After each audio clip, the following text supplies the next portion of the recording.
Corona काल में दिवंगत हुए 53 पत्रकारों के परिवार वालों को मुख्यमंत्री योगी आदित्यनाथ ने 10-10 लाख रुपए की सहायता राशि भी प्रदान। श्रीमती बिट्टन देवी जी,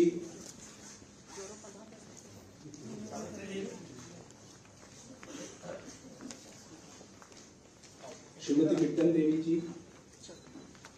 श्रीमती रंजना जी,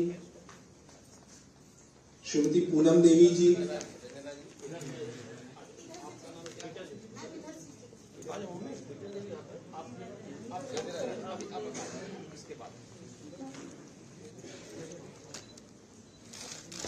बंधु उस समय भी जाकर के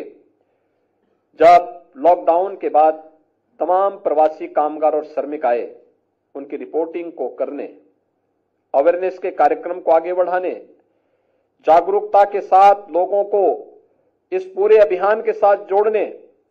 और साथ साथ शासन प्रशासन का ध्यान आकर्षित करने में भी एक बड़ी भूमिका का निर्वहन पत्रकार बंधुओं ने इस दौरान निर्विवाद रूप से प्रदेश के अंदर भी, देश के अंदर भी और दुनिया के अंदर भी किया। जहां अच्छा काम हुआ उसको उस रूप में व्यक्त करने का प्रयास किया, जहां पर लापरवाही थी शासन प्रशासन का ध्यान उधर भी आकर्षित किया। और इस दौरान जैसे मानव हानि, जनहानि हर जगह हो रही थी, उसी प्रकार से मीडिया जगत भी उससे अछूता नहीं रहा। हमारे प्रदेश के अंदर जो मान्यता प्राप्त हमारे पत्रकार बंधु थे, उनमें से 103 इस कोरोना महामारी की चपेट में आए। यद्यपि वैक्सीन आने के साथ ही हम लोगों ने व्यवस्था की कि पत्रकारों के लिए अलग से कैंप लगे और हम लोगों ने उनके लिए बूथ बनवाए थे। और जो पहली वैक्सीन लगाने की कार्रवाई प्रारंभ हुई वह किसी राजनेता को नहीं, किसी प्रशासनिक अधिकारी को नहीं, बल्कि हेल्थ वर्कर्स के बाद हम लोगों ने जिनको प्राथमिकता दी, उनमें हम लोगों ने कोरोना वॉरियर्स के रूप में पत्रकारों को भी इसमें प्राथमिकता दी कि उन्हें भी ये वैक्सीन दी जानी चाहिए। लेकिन उस सब के बावजूद हमारे बहुत सारे बंधुगण इसकी चपेट में आए। 103 को अपनी जान गंवानी पड़ी और उस दौरान हम सब के सामने आया कि केंद्र और राज्य सरकार ने हर एक तबके के लिए कुछ न कुछ किया है, लेकिन एक तबका ऐसा है जो हमारे लोकतंत्र का एक स्तंभ है, वह अपने सीमित साधनों से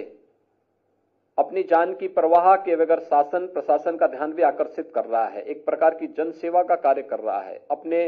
लोकतांत्रिक मूल्यों के प्रति प्रतिबद्ध होकर के इन कार्यक्रमों को आगे बढ़ा रहा है। लेकिन उसके लिए कहीं भी कोई सुरक्षा की गारंटी नहीं, उन्हें कहीं भी कोई सुविधा नहीं। तो उस समय पहले बूथ लगाए गए, उसके बाद उपचार आदि के लिए स्पेशल व्यवस्था भी करवाई गई, तमाम अन्य साधन उपलब्ध करवाने के साथ ही बाद में महसूस हुआ कि नहीं, बहुत सारे पत्रकार ऐसे हैं जिनके पास वो अकेले सहारा थे और उन परिवारों को सहायता दी जानी चाहिए। और तब हम लोगों ने प्रदेश सरकार में उस समय एक निर्णय लिया था कि प्रदेश सरकार उन परिवारों को अपनी ओर से 10-10 लाख रुपए की सहायता देगी। विगत वर्ष हम लोगों ने 50 ऐसे परिवारों को यह सहायता राशि उपलब्ध कराई। आज 51 अन्य परिवारों को यह राशि यहां पर उपलब्ध कराई जा रही है। ये एक छोटी राशि है, लेकिन एक संबल है शासन की ओर से उनके साथ में कि सरकार इस संकट के दौर में आप अकेले नहीं हैं। आप मीडिया ही केवल आपके साथ, मीडिया परिवार तो आपके साथ है ही, लेकिन मीडिया परिवार के साथ साथ सरकार भी उसी रूप में आपके साथ में है। हम एक परिवार के हिस्से हैं और एक परिवार के रूप में भले ही कार्य क्षेत्र अलग अलग हो, लेकिन लक्ष्य तो सबका एक ही है, लोक मंगल की कामना करना, राष्ट्र कल्याण की कामना करना। रास्ते अलग अलग हो सकते हैं और उस रास्ते अलग अलग होने के बावजूद भी हम लोग उन कार्यक्रमों के साथ जिस रूप में जुड़े हुए हैं वह अब उस अभियान का हिस्सा है। और उस अभियान को हम आगे बढ़ाने के लिए आज यहां पर एकत्र हुए हैं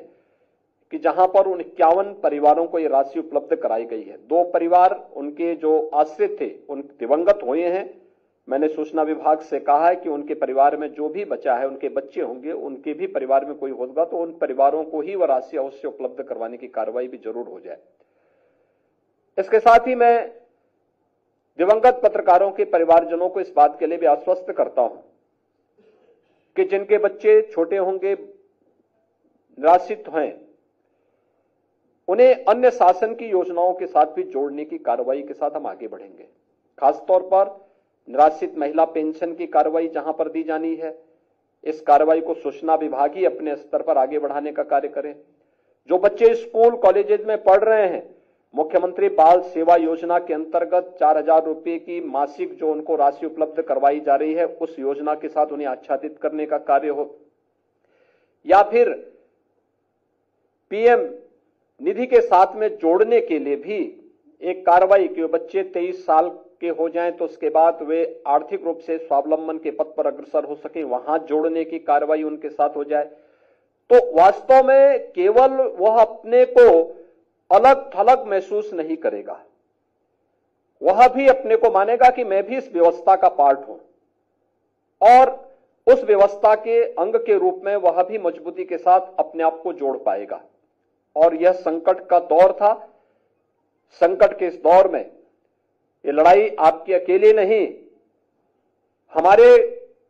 लक्ष्य पर पहुंचने के रास्ते अलग हो सकते हैं, लेकिन